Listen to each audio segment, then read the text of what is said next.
Yaani mimi mtu wa siasa. Mimi mtu wa kubolu, mtu wa juu ya meza, mimi mtu wa kutokolala. Siasa nataka mtu amke saa 12 kakaangu.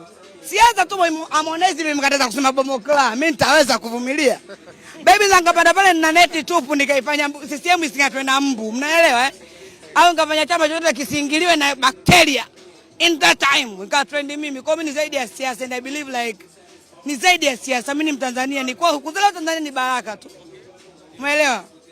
Kwa niko yani mimi ni zaidi ya siasa kwa kwamba msinitegemee, mkiniona, msiponiona baba mimi kiukweli maisha yangu yananitosha.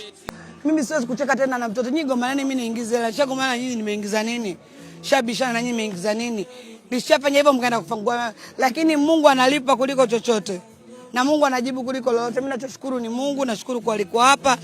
Nashukuru watu pia kama wameweza kuonana wenyewe kwa wenyewe ni wabaya, basi mimi sio mbaya zaidi ya wao wenyewe kwa wenyewe. Hii inaonyesha tafsiri kwamba Gigi ni mtu ambaye pia ni kama Diamond. Kuna watu wanawasaidia at the end of the day. Yeah, sio kama Gemini na Libra ndo tuko hivyo.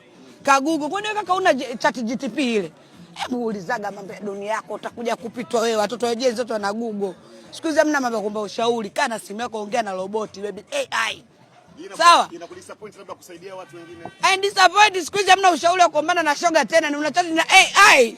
Wewe mimi simuelewi upumbavu kwa dadeki vipi anakuambia, you know what?